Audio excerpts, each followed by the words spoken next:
மாவீரமும் ஒரு நேர்மையும் கைகோர்த்து கொள்ள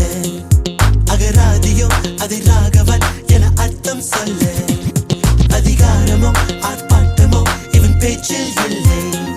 முன் ஆய்வதில் பின் பாய்வதில் இவன் புலியின் பிள்ளை